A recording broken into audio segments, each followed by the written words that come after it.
Good Saturday morning, everyone. Today on Perspectives, we discuss policing and if it's possible to end brutality and violence in some of the communities that law enforcement serves. The nation has been touched and affected once again by the latest example of police brutality against an unarmed citizen. Memphis, Tennessee, officers' cameras were on and running as they encountered Tyre Nichols on January the 7th. The video from the traffic stop shows Nichols pull from his car, tased, pepper sprayed, beaten with nightsticks, and kicked into submission. Officials say the 29-year-old Nichols did not receive immediate attention on scene from the city's fire department emergency medical technicians.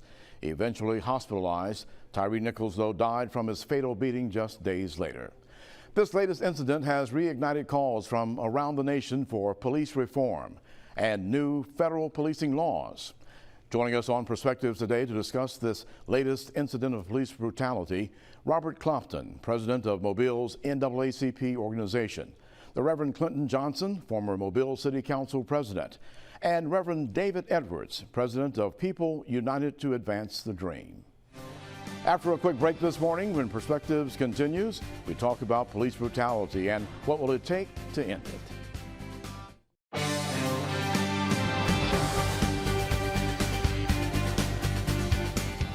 And welcome back to Perspectives. Today our special guests, Robert Clopton and Pastor Clinton Johnson. We're talking about police brutality. I guess first start with, give us an idea of what you felt when you heard of it and then of course when the video was released. Mr. Clopton? Well, when I first heard of it, it didn't mean much due to the fact that we're numb somewhat to situations. It's become everyday experience, unfortunately. But after I viewed the video, there were different feelings due to the fact that I had an experience to see people who look just like me dehumanize another individual that looks like me, and it was very touching. And Pastor Johnson? I have literally been paralyzed by the experience to see the heinous amount of cruelty that was heaped upon that young man by 5 officers. The young man probably weighed 150 pounds, and each one of them seemed to appear to have weighed at least 225 or 30. The kind of heart that it took to commit that kind of atrocity, as a black man, it makes you think about the safety of your own sons when they have to go out into the community. And I think it hits home when they happen to have been black like me. So you come to a reality. It's a matter of heart. It's a matter of decency. It's a matter of quality of training and your ability to carry out. Policemen are empowered, and they're empowered by the city, other police forces, the government, and then you give thugs a gun, and you give thugs a badge, and they can act any kind of way. And except in this day that we have cameras that are now taking pictures of the actual occurrences, we're getting some things done that we've never gotten done. But without these cameras, we'll have a more grave, difficult, adverse situation with which to deal. I'm still hurt over that. And we're going to talk more about that camera situation because that has made a tremendous difference. Now, as a NAACP executive, and you look at the task of trying to make things equitable in your community, how do you address something like that when you look at it, both Pastor Johnson, you've shared, seeing who were the police in this case? Because for myself, hearing the story, and then when I saw the 5 policemen, their faces who were fired immediately, I was in complete shock. So how do you, as a NAACP executive, address something like that to your community where you serve as far as making sure that things like that don't happen here? Well, basically, we have to address it from the reality that, as Reverend Johnson had said, that some are empowered when they put the badge on. This doesn't reflect every police, but yet the harsh reality is that when African Americans can visualize African Americans perpetuating this type of harm to an individual, it definitely strikes home. Are you speaking to a culture now instead of an ethnic group or racial group of people? Well, I would say culture, because culture breeds culture. And therefore, regardless of who you are, when you put the badge on, your life changes, I think. I do think that from their perspective, too, there was lack of oversight. There was a lack of discipline that we see sometimes with qualified immunity for police, up to and including the punishments in the past have never been as swift as they were in this case. So therefore, with qualified immunity, paid administrative leave, et cetera, it sort of authorizes you and gives you free reign to do what you want to. It's unfortunately, but it's so fortunately that they were caught on this occasion. I don't think this was the first time that group had inflicted pain and inhuman acts upon an individual.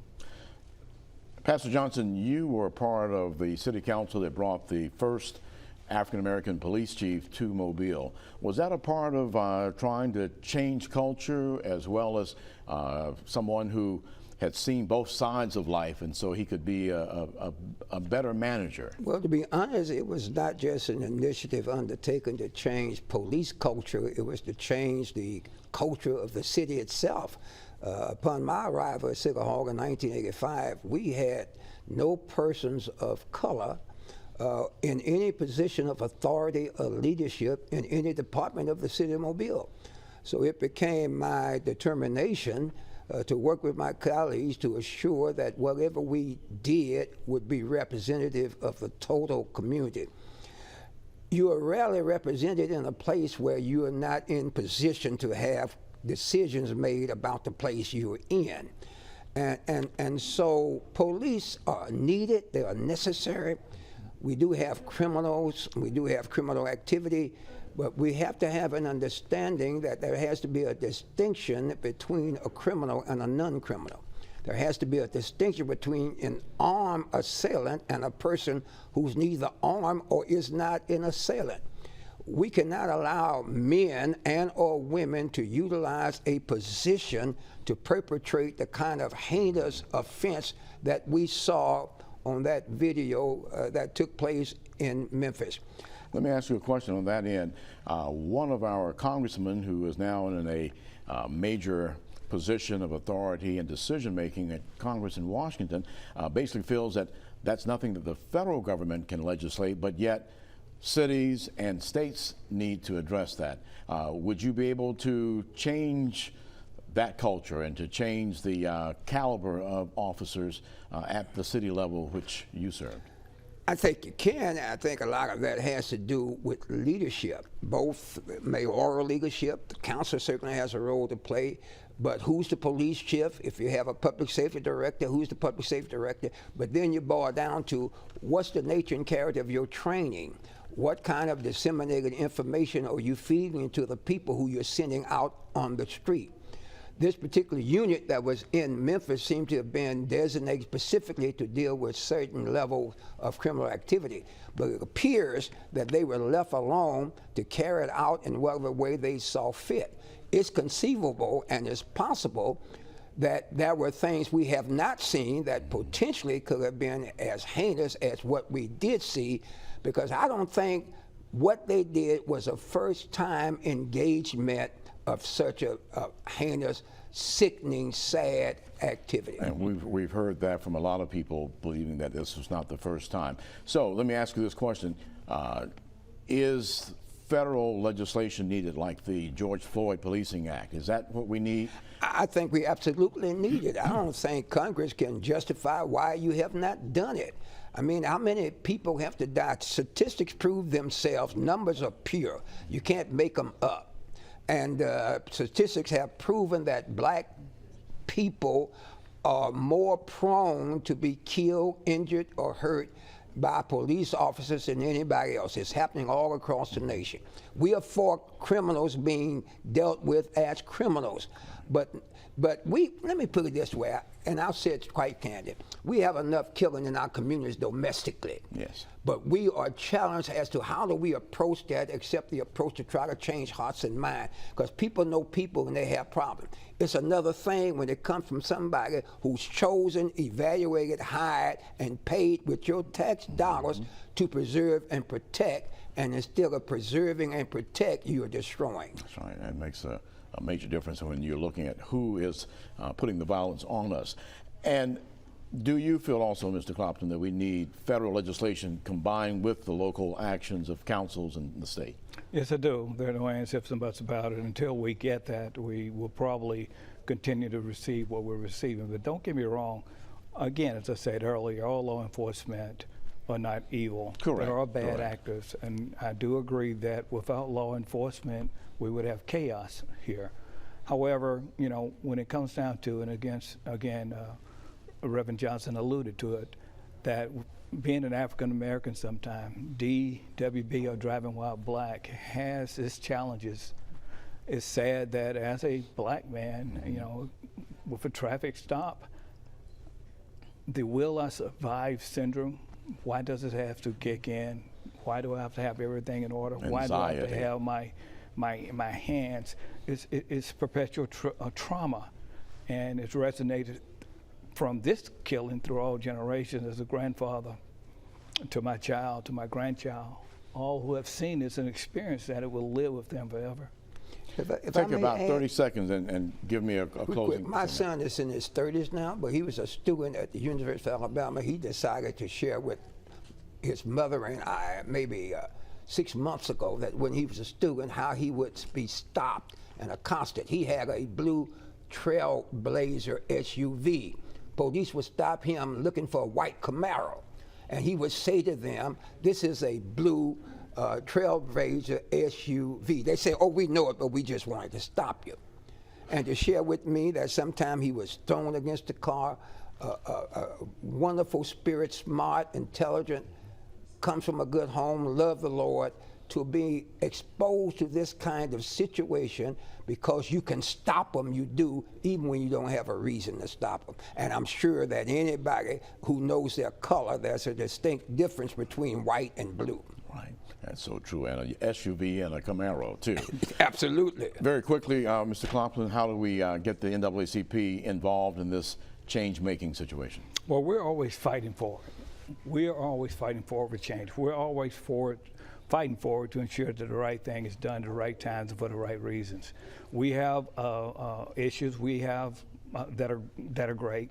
This supersedes most, but we have to understand and make people realize, reinforce that we have to always ensure that the political, socioeconomic, and economic security of rights for all people are honored at all times, and people are treated with dignity and respect. As I've always say, we do nothing from selfish ambition or vain and conceit, but in humility. If we put others before us, I think it would be a different outcome in a lot of different situations. Robert Clopton, Pastor Clinton Johnson, we thank you both for coming and sharing today, and hopefully this dialogue will be a beginning of change here in not just our area, but around the world.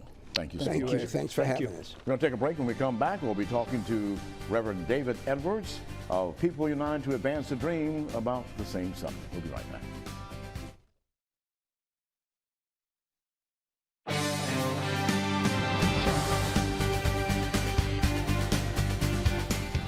Welcome back to Perspectives, and today we're talking with Pastor Reverend David Edwards. And Pastor Edwards, you are part of People United to Advance the Dream, in fact, the president of the chapter here. But you've been involved in civil rights activity for a long time, and this is just another issue that we're discussing today that it seems hard to believe 2023, and it's still a concern.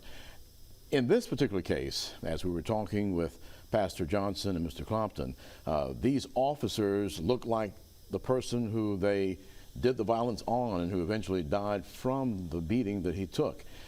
When you look at your organization and what you stand for, and of course this took place in Memphis where Dr. King, his last days were spent there, how do you make an example of what happened and how do we address this? How do you respond to that? Well, Eric, thank you so much for that question. And it's obvious that if you don't know your past, you're subject to repeat it. And this is a perfect example because, you know, we're not educating our youth, our young people, and those that's coming behind us of the ills of the system. This is not something that is not familiar with that particular department. This is when you look at policing, anytime you want to remove a tree, you can cut it off, but you must take the seed, the root out in order to eliminate it. Policing was created to track down slaves during slavery. You made me think of the movie that Will Smith just did, and one of the men helping the slave catchers, who were white in majority, was a black man. Absolutely. And so therefore the concept and the structure of the policing department is still the same. That's why it's so important. I overheard you asking about federal regulations and federal change. That's where it must come from. That's where it started. And in order to eliminate something, in order to confront something, you got to change it. You got to be willing to confront it. And we must confront the ills of the system. We must confront the systematic things that's been brought into play that affect the lives of black and brown people, more so majority than any other, ethnicity. How does an organization like yours, who stand by the things that Dr. King had as a part of his platform and the things that happened during the civil rights movement, how do you help affect this change? Does it start just on the local level, or are you able to get the Congress people that represent our part of the state to do your representation there in Washington? How do you make it happen? Absolutely. First of all, we understand that spiritually, biblically, and ethically, charity starts at home and then spreads abroad. We must begin where we are, okay? If we start where we are, then there are channels and avenues to get us to where we need to be.